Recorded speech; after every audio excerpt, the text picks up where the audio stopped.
अस्सलाम वालेकुम। आप सब पे बहुत बहुत सलामती हो। कोरोना वायरस को लेके इस वक्त एक बहुत ही ज़रूरी नुक्ता ज़ेर बहस है, और वो ये कि क्या हुकूमत को लॉकडाउन अनाउंस करना चाहिए या नहीं। ज़ाहिर है कोई भी बड़ा फैसला करने से पहले बहुत सोचना पड़ता है, डिफरेंट पहलुओं को मद्देनज़र रखना पड़ता है, लेकिन एक पहलू ये भी है कि कई फैसले ऐसे होते हैं कि अगर उनमें ताख़ीर कर दी जाए तो बहुत नुकसान होता है, बहुत जानें जा सकती हैं, और वही फैसले अगर वक्त पे ले लिए जाएँ तो बहुत सी जानें बच सकती हैं। हमारे नज़दीक दो ममालिक की मिसाल है, एक चीन और दूसरा इटली।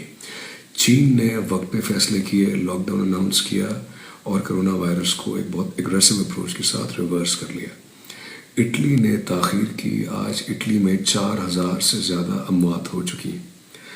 हम फैक्ट्स और फिगर्स पर अगर बात करते हैं तो पाकिस्तान की ट्रैजेक्टरी कोरोना वायरस को लेके इस वक्त इटली से ज़्यादा बदतर है, जिसका मतलब यह है कि अगले आने वाले हफ्तों में 2 या 3 हफ्तों में या महीने में 15, 20, 25 या 30 हज़ार लोग मर सकते हैं।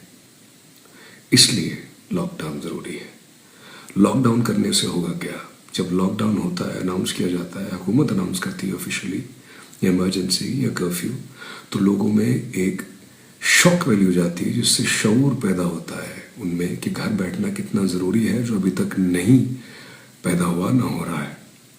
दूसरा ये कि इस टाइम के दौरान जब ये अनाउंस होगा तो जो सर्ज आई हुई है एकदम से कोरोना की, वो सर्ज टूटेगी, चेन ऑफ ट्रांसमिशन जो चल रही है लोगों के दरमियान वो ब्रेक होगी, जो ब्रेक करनी बहुत ज़रूरी है, और हुकूमत को वक्त मिलेगा इस दौरान मुनज़्ज़म होने का मेडिकली, जो इसके वार्ड्स और दवाइयाँ और ये सब। अब बात आ जाती है दो पहलू जो ज़ेर बहस और हैं, वो ये कि डेली वेजेस और इकॉनमी।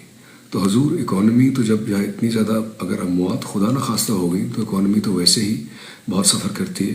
जहाँ तक डेली वेजेस की बात है तो मेरे ख्याल में हम सबको मिलके गवर्नमेंट, पाक अफवाज, NGOs, मल्टीनेशनल सिविल सोसाइटी, सबको मिलके ये एक तरीका बनाना है कि उन लोगों को घर बैठे उनका राशन मिले, ताकि वो लोग घर बैठें और घर से काम करें।